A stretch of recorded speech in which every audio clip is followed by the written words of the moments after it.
안녕하세요. 코딩 개구리입니다. 자, 이번 시간에는 저희가 이벤트에 대해서 한번 배워볼 건데요. 이벤트가 무엇이냐? 이벤트는 브라우저에서 발생하는 모든 사용자 행동 또는 상태 변화입니다. 그래서 예를 들어서 제가 사용자잖아요. 그러면 이런 웹페이지가 있다고 가정했을 때 버튼을 눌렀을 때 이렇게 커피드라는 툴팁이 발생하게 됩니다. 자, 이런 거 어떻게 구현하냐?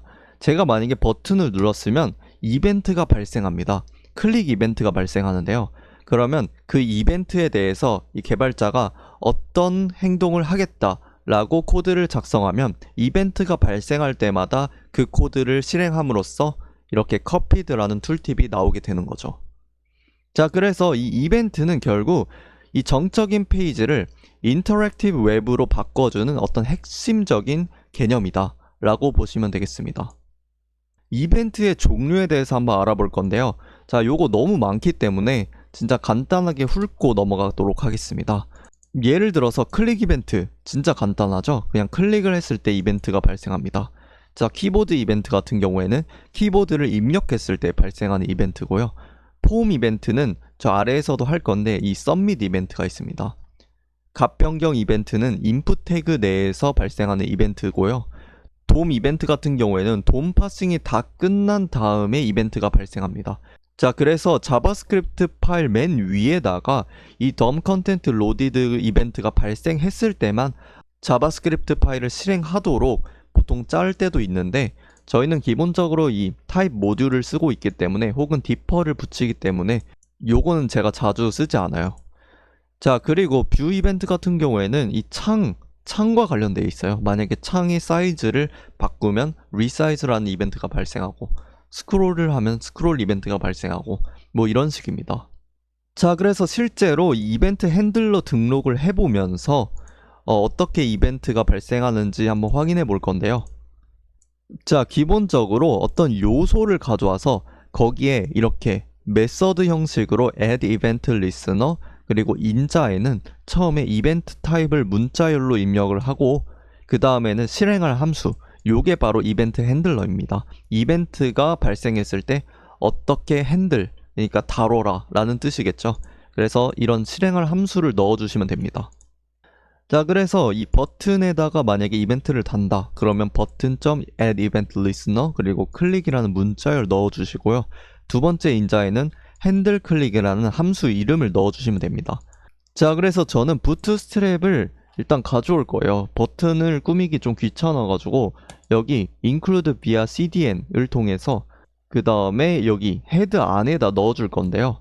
기본적으로 제가 style.css를 또 넣어주고 있기 때문에 자, 요거 위에다 넣어주시는 게 좋아요. 왜냐하면 아래에다 넣어주면 요 리소스 안에 있는 어떤 스타일이 우리 스타일을 덮었을 수도 있기 때문이에요.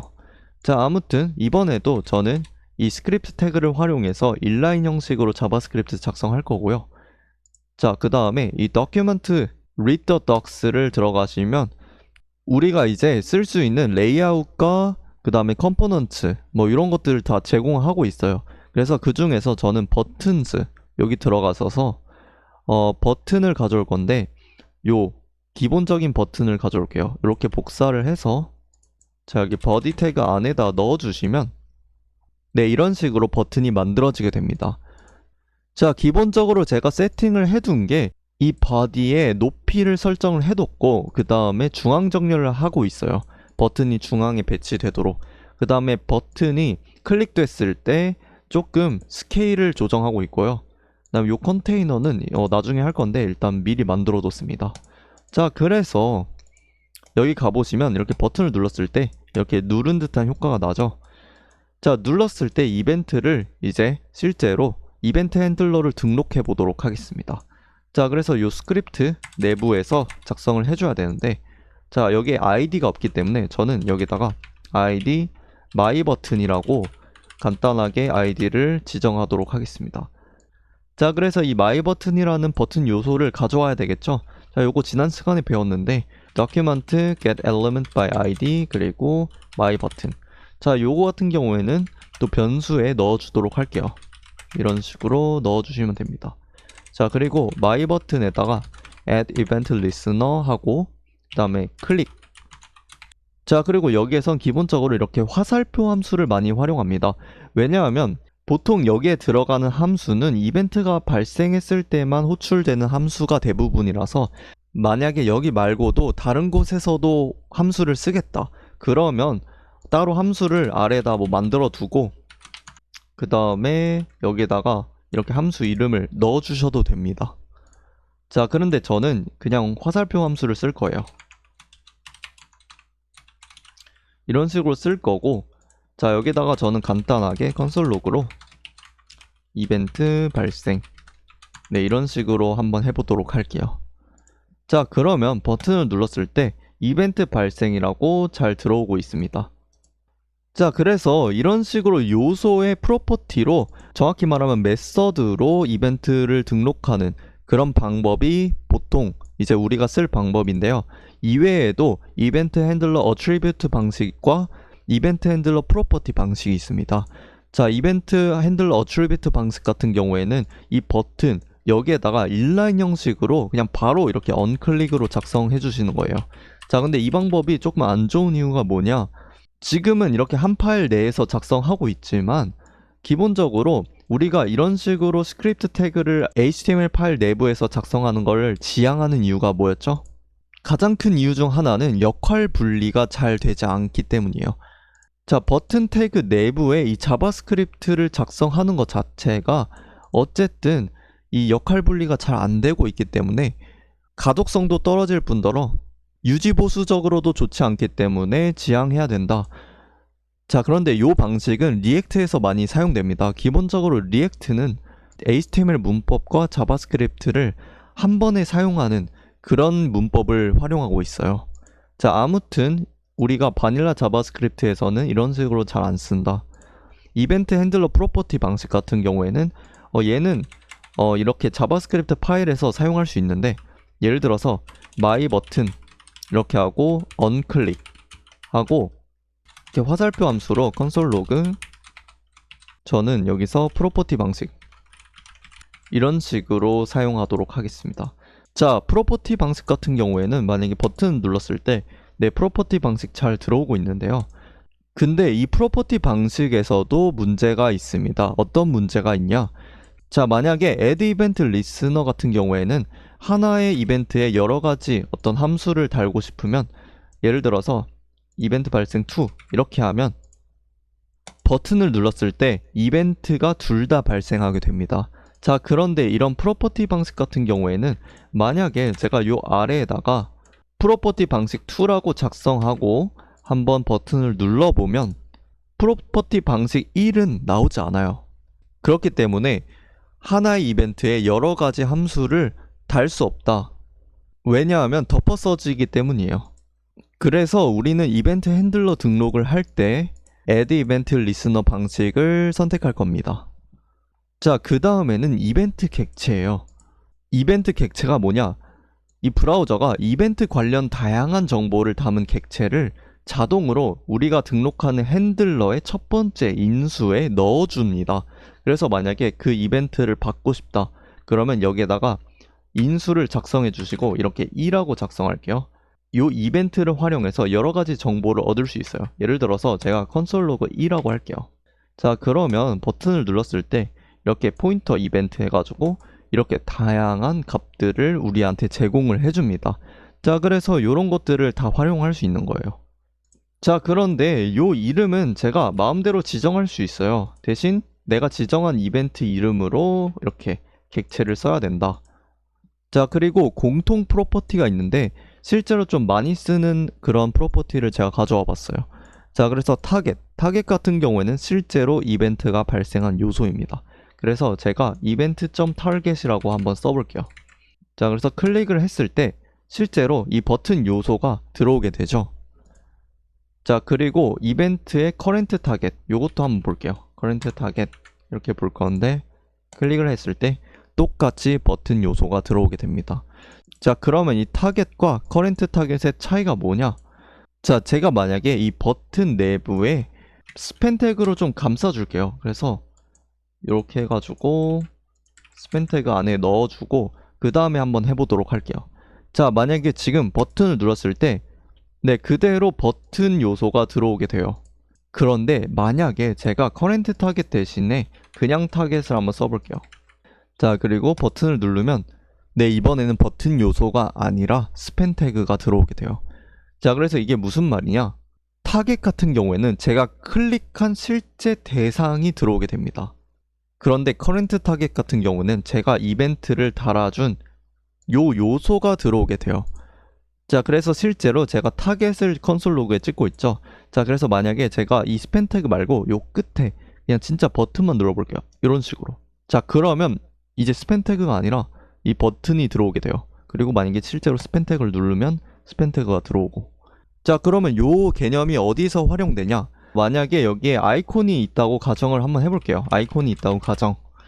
네, 그 다음에 만약에 이렇게 클릭을 했을 때 이벤트 타겟이 이제 버튼인 줄 알 수 있잖아요. 이벤트 타겟의 아이디를 가져오고 싶은 거예요. 그런데 제가 만약에 누른 대상이 아이콘이다. 그러면 실제로 버튼의 아이디를 가져와야 되는데 아이콘의 아이디를 가져오게 되겠죠. 자, 이런 경우 문제가 발생하기 때문에 만약에 실제로 버튼을 가져오고 싶다. 그러면 커런트 타겟을 써야 된다 라고 보시면 되겠습니다. 네, 요 타겟과 커런트 타겟의 차이였고요. 그리고 타입 같은 경우에는 발생한 이벤트 종류를 알려줍니다.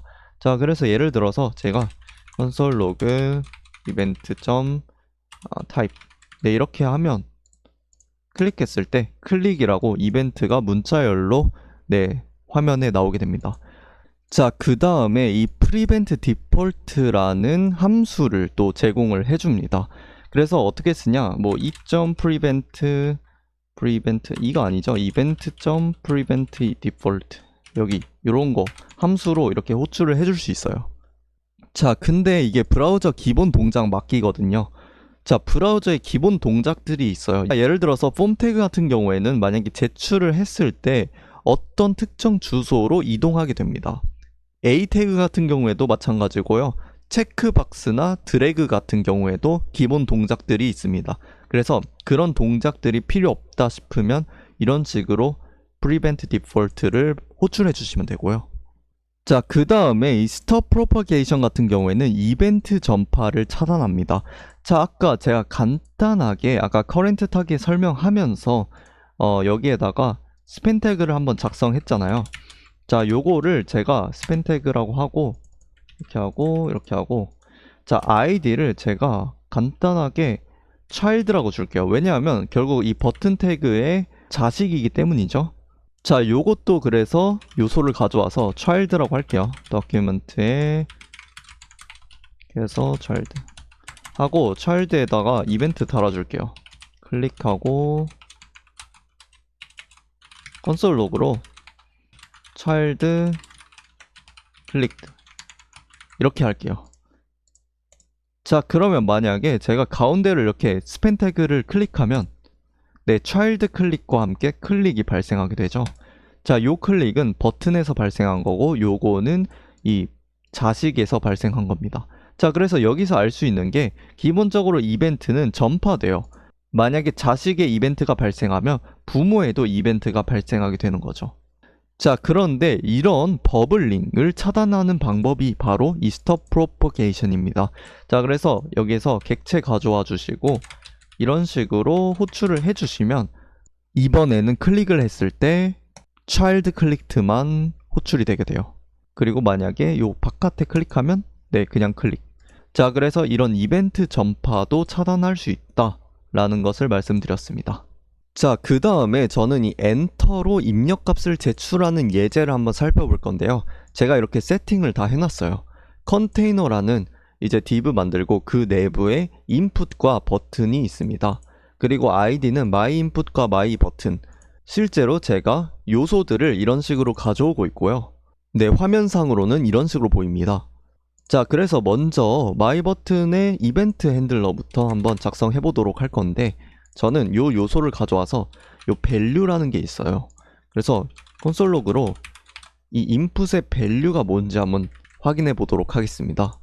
자, 만약에 제가 입력값을 넣고 제출 버튼을 누른다면 네, 이런 식으로 실제로 myInput의 value가 제가 입력한 입력값이 되는 것을 알 수 있습니다. 자, 그런데 자, 제가 만약에 중간에 이렇게 공백을 입력한다면 이 공백 그대로 입력값이 나오게 돼요. 자, 근데 중간에 있는 공백은 사실 문제가 없어요. 근데 예를 들어서 앞에나 뒤에 있는 공백이 제출이 되게 된다면 실제로 앞에 있는 공백과 뒤에 있는 공백을 포함해서 제출이 됩니다. 자, 요거는 저희가 좀 막아줘야 되겠죠? 자, 그래서 요걸 어떻게 하냐? 저는 기본적으로 const myInput.value에다가 trim이라는 그런 함수를 또 호출해주고 요거를 이제 value라고 하도록 하겠습니다. 자, 그 다음에 요 value를 이런 식으로 출력을 해주면 실제로 앞에 공백이 생기더라도 네, 공백이 제거해서 나오게 되죠. 네, 이런 식으로 공백이 제거가 됩니다. 자, 그래서 우리가 공백을 제거했으면 이제 제출을 해야 돼요. 자, 제출을 했다는 거는 제가 alert를 써서 조금 간단하게 표현을 해볼게요. 자, 요 alert 내용은 제출 완료하고 여기에다가 대괄호 열어주시고 내용 이렇게 할게요. 그리고 내용은 이 value가 되겠죠. 자, 이렇게 넣어주시면 이렇게 제출 완료됐다 라는 거를 좀 표현을 해주고 싶어요. 네, 보시면 내용과 제출 완료라는 메시지 창이 잘 나오고 있네요. 자, 근데 지금 방금 제출 완료를 했는데 아직도 요 내용이 남아 있어요. 자, 요런 거 조금 싫으니까 제가 만약에 제출을 했다 그러면 myInput에 value를 이렇게 공백 없는 문자열로 바꾸도록 하겠습니다. 자, 이러면 제출이 이루어진 다음에 네, 이런 식으로 인풋 창이 비어지게 됩니다. 자, 그런데 여기서 또 한 가지 또 체킹해야 되는 게 뭐냐면 만약에 아무것도 넣지 않았는데 제출이 돼요. 네, 보시면 이런 식으로 되는데 자, 요것도 좀 막아주고 싶어요. 그래서 저는 이렇게 value를 trim한 이후에 만약에 value가 이렇게 빈값이다 이러면 그냥 리턴 시켜주도록 하겠습니다. 그래야 아래 제출이 이루어지지 않죠. 자, 이러면 제출 버튼을 눌러도 네, 인풋이 빈칸이기 때문에 제출이 안 되고 있습니다. 자, 그런데 결국 우리가 엔터를 이용해서 제출을 하고 싶잖아요. 이렇게 엔터를 눌러도 지금은 아무 일도 일어나지 않는데 자, 요거를 어떻게 하냐? 이번에는 이제 myInput에 이벤트를 등록해야 돼요. 자, 그래서 add event listener 해가지고 이번에는 키다운을 쓰도록 하겠습니다. 왜냐면 키보드 이벤트이기 때문이에요. 이번에는 이벤트 객체를 가져오셔야 됩니다. 이벤트 객체에는 이렇게 이.키라는 값이 있는데 컨솔 로그로 한번 이.키가 뭔지 한번 확인해 보도록 할게요. 자, 이렇게 하고 네, 어떤 키보드를 치더라도 실시간으로 이렇게 계속 이벤트가 발생하죠. 제가 만약에 엔터를 치면 엔터라고 나와요. 자, 그래서 저는 요 문자열을 또 복사해 가지고 가져오도록 하겠습니다. 그래서 만약에 이.키가 이렇게 하면 안 되죠. 이런 식으로 된다. 그러면 실제로 우리가 했던 작업을 그대로 가져와서 여기다가 넣어주시면 엔터가 잘 작동할 거예요. 네, 이런 식으로 엔터가 실제로 제출을 일으키고 있죠. 자, 그런데 좀 불편한 게 있어요. 왜냐하면 요 내용이 중복되기 때문이에요. 이렇게 중복되는 코드를 계속 작성하는 거는 사실 바람직하지 않죠. 그렇기 때문에 요거는 제가 함수로 따로 빼서 재활용하는 식으로 해보도록 하겠습니다. 저는 먼저 함수를 2개 만들 거예요. 첫 번째 함수가 뭐냐? isValid라는 함수인데요. isValid는 우리가 이 input value를 이렇게 검증하는 작업을 했잖아요. 요거를 여기서 해줄 겁니다. 자, isValid는 저는 요거 일단 가져와서 네, 이런 식으로 할게요. 자, 그리고 저는 그냥 리턴하는 게 아니라 return false를 할 거예요. 그리고 만약에 false가 아니었다면 return 자, 그리고 만약에 여기까지 코드가 읽힌다면 이 return false에 걸리지 않았기 때문에 유효하다 해서 return true라고 하겠습니다. 자, 그래서 여기에다가 저희는 이제 isValid를 호출을 해줘야 돼요. 그리고 isValid가 결국 불리한 값을 리턴하기 때문에 그냥 if문 안에다 넣어주셔도 됩니다. 그래서 만약에 valid 하다 근데 만약에 valid 하지 않다 그러면 그냥 리턴 시키도록 할게요. 네, 이런 식으로 하면 만약에 valid 하지 않으면 아래에 있는 그 제출이 이루어지지 않겠죠. 자, 마찬가지로 여기도 조금 처리를 할 건데 요거 딱 지워주시고 똑같이 요거를 써주시면 될 것 같아요. 네, 이렇게 자, 그 다음에 실제 제출도 여기다가 function submit value라고 할게요. 자, 여기에서 제가 여기에다가 value를 이런 식으로 가져올 수도 있어요. 자, 그런데 요것도 코드 중복이니까 제가 이 isValid라는 함수를 조금 고쳐볼게요. 그래서 요 ok는 true고 value는 value다 라고 하도록 하겠습니다. 네, 이런 식으로 할게요. 그 다음에 여기도 ok는 true 그리고 value는 null 이렇게 작성을 하도록 하겠습니다. 자, 그러면 이걸 받을 때 isValid의 ok가 이제 false이면 return 해야겠죠. 자, 이렇게 하고 네, 이렇게 해주시면 되고, 자, 이번에 submit valid인데, 자, 이런 경우에는 submit val를 호출을 해야 되잖아요. 자, 그러면 submit val을 호출을 할 건데, 자, 요거는 이제 그대로 여기에 넣어주시면 될 것 같고, 요 value는 실제로 value를 입력받아서 넣어주시면 됩니다. 자, 그런데 저희가 여기 보시면 isValid에서 value를 가져오고 있지 않아요. 그래서 저는 구조분해 할당으로 ok랑 value를 따로 받도록 하겠습니다. 그래서 isValid 이런 식으로 호출을 해주고 ok를 이런 식으로 넣어주시면 되겠죠. value는 이렇게 넣어주시고, 자, 요거 사실 똑같기 때문에 그냥 그대로 여기다 넣어주셔도 됩니다. 네, 그 다음에 한번 확인해 보도록 할게요. 자, 한번 잘 작동을 하는지. 네, 엔터도 잘 먹고요. 그리고 버튼도 잘 먹고 실제로 값도 없어지고 공백 제거도 네, 잘 되고 있네요. 네, 그래서 이런 식으로 또 함수를 활용해서 또 엔터로 입력값 제출 한번 해봤고요. 자, 사실 요거는 폼을 이용해서 더 간단하게 처리를 할 수가 있어요. 자, 어떻게 하냐? 자, 요거 그냥 일단 다 지워줄게요. 다 지워주고, 자, 이번에 div 대신 저는 form이라고 바꿔주도록 하겠습니다. 자, 그 다음에 저는 form을 또 가져올 건데, form 요소를 이런 식으로 document get element by id, id가 없으니까 id를 넣어주도록 할게요. 이렇게 해가지고 form, my form이라고 할까요? 일관성 있게. 자, 이렇게 한번 가져와 보도록 할게요. 자, 이번에는 form에 add event listener 해서 submit이라는 이벤트에다가 이벤트 핸들러를 등록할 거예요. 그래서 이런 식으로 할 건데, console log로 저는 제출이라고 하겠습니다. 자, 그러면 제가 이전에도 말씀을 드린 적이 있었던 것 같은데, 폼 안에 있는 버튼을 누르면 제출 이벤트가 발생해요. 자, 그런데 부트스트랩에서 가져온 이 버튼이 타입이 버튼이죠. 그래서 저는 submit이라고, 아니면 그냥 없애줘도 되죠. 이런 식으로 없애도 실제로 제출이 이루어지게 돼요. 자, 그런데 지금 보시면 네, 제출이라고 잠깐 뜨는데 이렇게 세로 고침이 이루어지고 있어요. 자, 이게 왜 그러냐? 기본적으로 폼은 어떤 데이터를 가지고 서버에 전송을 하게 되는데, 저희가 폼 태그 내부에 어디로 보낼지 주소를 적어주지 않았기 때문에 현재 페이지로 다시 보내지게 됩니다. 그래서 세로 고침이 이루어지고 있는 거고요. 이거는 저희가 일단 막아주기 위해서 이 객체에 제가 이전에 설명드렸던 요 prevent default 요거를 발생시켜 주시면 됩니다. 자, 그래서 요거 호출해주면, 자, 그래서 이번에는 제출 버튼을 눌러도 세로 고침이 발생하지 않죠.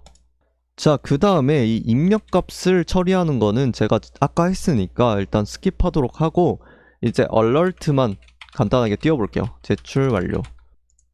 네, 그러면 저희가 예를 들어 입력값을 누르고 제출을 눌렀을 때도 제출 완료가 뜨지만 엔터를 눌러도 제출 완료가 떠요.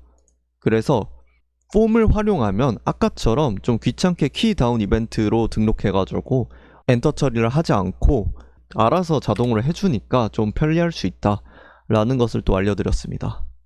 자, 그래서 이번에는 이벤트 위임이라는 개념에 대해서 한번 알아보고 또 예제를 살펴보겠습니다.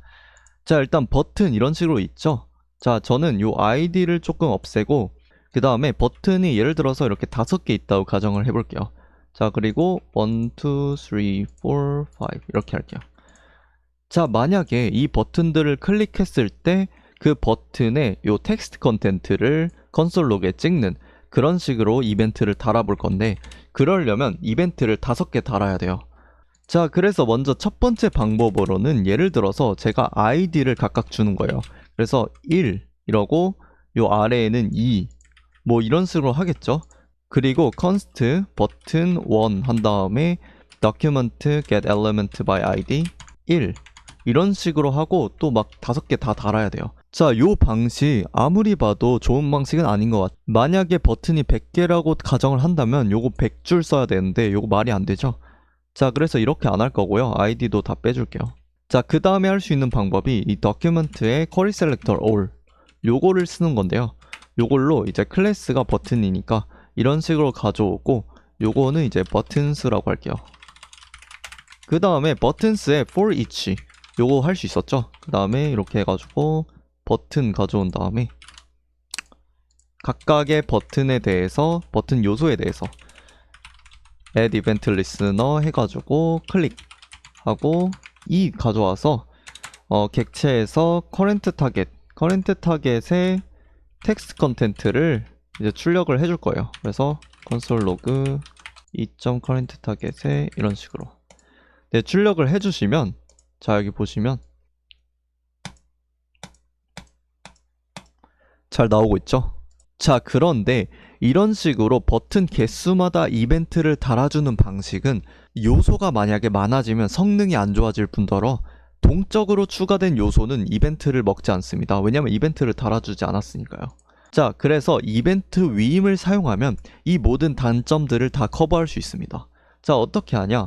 저는 기본적으로 컨테이너, 이 버튼 컨테이너 하나 만들어준 다음에 여기에다가 버튼을 다 넣어주도록 하겠습니다. 자, 그러면 요거 다 안 해주셔도 돼요. 요것도 안 해주셔도 되고, 자, 컨테이너만 가져와 주시면 됩니다. document에 query selector로 요 컨테이너 가져와 주시고, 그 다음에 요거는 이제 컨테이너라고 할게요. 그 다음에 컨테이너에다가 이벤트를 달아주시면 됩니다. 이렇게요. 자, 그리고 이벤트 객체 가져와 주시고 실제로 누른 타겟을 한번 확인을 해보는 거예요. 그래서 console log로 이벤트 타겟을 이런 식으로 한번 찍어 보도록 하겠습니다. 자, 그러면 네, 제가 누른 버튼이 잘 들어오고 있는 것 같아요. 만약에 요 사이를 누른다 그러면 컨테이너라고 나오죠. 버튼이 아니라. 그래서 2점 타겟의 버튼 요소가 잘 들어온 것을 확인했으니까 이제 저는 이 태그 네임이란 걸 쓸 거예요. 그래서 태그 네임을 한번 콘솔 로그에 찍어 볼게요.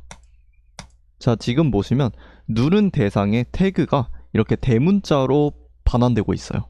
그래서 요걸 통해서 만약에 버튼이다, 네, 이런 식으로 되면 이제 우리가 안전하게 이 요소를 사용할 수 있는 거죠. 이렇게 해가지고 콘솔 로그 2점 타겟의 텍스트 컨텐트 이런 식으로 써주시면 됩니다. 자, 근데 이런 거 같은 경우에도 2점 타겟을 그냥 타겟으로 가져와 주시면 돼요. 타겟 이렇게 해가지고 가져오고, 그러면 이제 타겟의 태그 네임 이렇게 쓰고, 요것도 타겟의 텍스트 컨텐트 이렇게 써주시면 되겠습니다. 그래서 요거 누르면 네, 이런 식으로 동작이 잘 되고 있는 것 같아요. 자, 그래서 요거를 이제 이벤트 위임이라고 해요. 기본적으로 자식들에게 이벤트를 다는 게 아니라 부모의 이벤트를 한 번 달아줌으로써 이벤트 다는 비용을 줄이고 또 훨씬 더 깔끔하게 코드를 작성할 수 있다 라는 것이고요. 자, 그런데 이렇게 태그 네임을 사용해서 비교를 해주면 단점이 하나 있는 게, 제가 이전에 이 스팬 태그 안에 넣는 예제를 한번 해봤죠. 그리고 예를 들어서 이렇게 텍스트 외에도 아이콘 리소스가 들어올 수도 있어요. 자, 그런 경우에 발생하는 문제가 이 2점 타겟 때문인데요. 2점 타겟 같은 경우에는 예를 들어 이런 식으로 하면 당연히 primary 2가 나오지만, 만약에 제가 첫 번째에다가 스팬 태그를 넣어놨잖아요. 이런 경우에는 아무런 동작도 하지 않습니다. 자, 그 이유가 바로 기본적으로 이게 false이기 때문이에요. 제가 간단하게 콘솔 로그로 이 타겟의 태그 네임 한번 출력해 보도록 할게요. 자, 그러면 여기서는 이렇게 버튼이랑 primary 3 이런 식으로 나오는데, 만약에 여기 누르면 스팬 태그가 나오게 돼요. 자, 그렇기 때문에 이런 거를 또 방지해주기 위해서 태그 네임 대신 이 closest라는 걸 쓰는데요. 자, 이 closest가 뭐냐? 만약에 내가 누른 어떤 대상의 부모를 끝까지 올라가 보고 그 부모 중에 이 버튼이 있다면 무조건 true라고 반환을 합니다. 그래서 이런 식으로 하면 primary 1을 눌렀을 때도 primary 1이라고 잘 나오죠. 그렇기 때문에 이 closest를 사용하면 이 내부의 어떤 구조 변화와 만약에 아이콘이 들어갔을 때도 그런 것들에 대해서도 잘 대응을 할 수 있다. 자, 그래서 이벤트 위임 여기까지 알아봤고요. 자, 그래서 탭 버튼 만들기를 해볼 건데 제가 기본적으로 예제를 이렇게 준비를 해봤습니다. 컨테이너 안에다가 버튼, 이렇게 클래스 버튼이라고 해서 부트스트랩 버튼 클래스를 따르고 있고 전체 미완료 완료, 그리고 style.css에서는 이런 식으로 컨테이너를 잡고 있고 플렉스 1로 균등하게 가로 길이를 차지하고 그냥 간단하게 만약에 current라는 클래스를 붙이게 되면 이렇게 색을 변화시키도록 했습니다. 자, 그래서 지금 보시는 화면은 이런 식으로 되어 있고 먼저 이 이벤트 위임을 통해서 이벤트를 달아줄 건데 일단은 컨테이너 가져와야 되겠죠. const 컨테이너 해가지고 자, 그 다음에 컨테이너에다가 이벤트 달아줘야 되겠죠. 클릭하고 이벤트 객체 가져와서 이.target에 closest 해가지고 이 버튼 클래스 가져오고 이거는 const 버튼이라고 하겠습니다. 자, 만약에 버튼이 없다 이러면 리턴 시켜주도록 할 거고요. 자, 그 다음에 클릭한 버튼 같은 경우에는 클래스 리스트에다가 add 그리고 current라는 클래스를 또 붙여주도록 하겠습니다. 자, 이렇게 하면 만약에 클릭했을 때 자, 이런 식으로 현재 선택한 탭을 확인해 볼 수 있습니다.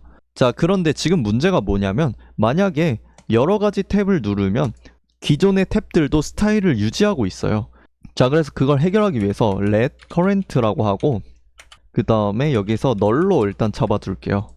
그리고 여기에 add 하기 전에 기본적으로 이 current에다가 현재 버튼을 넣어주도록 하겠습니다. 자, 그리고 버튼이 없을 뿐만 아니라 만약에 버튼과 current가 같다 그러면 그것도 좀 리턴 해주도록 하겠습니다. 왜냐하면 지금 현재 선택하고 있는 탭을 또 선택했기 때문이에요. 자, 그리고 여기서 또 해줘야 되는 게 이 current 대상을 바꾸기 전에 기존의 current 대상의 클래스 리스트에서 current를 remove 해주시면 되겠습니다. 네, 이런 식으로. 자, 이렇게 클릭을 하면 네, 여기 에러가 나는데 요거 한번 확인해 볼게요. 자, 이게 왜 그러냐? 처음에 시작할 때는 널이기 때문에 이 current의 클래스 리스트의 remove가 작동하지 않아요. 왜냐면 여기가 널인데 널의 클래스 리스트는 없죠. 그렇기 때문에 저는 current가 유효할 때만 하도록 하겠습니다. 네, 이런 식으로요. 자, 다시 돌아와서 한번 확인해 보면 네, 이렇게 잘 변하고 만약에 미완료 탭으로 변경하고 싶다 이러면 네, 이렇게 변경이 잘 되네요. 자, 그래서 이번 예제에서는 이벤트 위임과 함께 현재 선택하고 있는 탭을 기억한 다음에 새로운 탭을 클릭했을 때 어떻게 대처해야 되는지 그런 것까지 한번 처리를 해봤어요. 자, 그래서 오늘 이벤트에 대해서 배워봤는데 제가 다루지 않은 이벤트 중에서도 여러 가지 이벤트들이 진짜 많아요. 그래서 그런 이벤트들 한 번씩 또 연습해보면서 앞으로 우리 웹페이지에 좀 더 다양한 기능들을 추가할 수 있도록 연습을 해두면 좋을 것 같습니다. 그래서 저는 다음 시간에 뵙도록 하겠습니다. 감사합니다.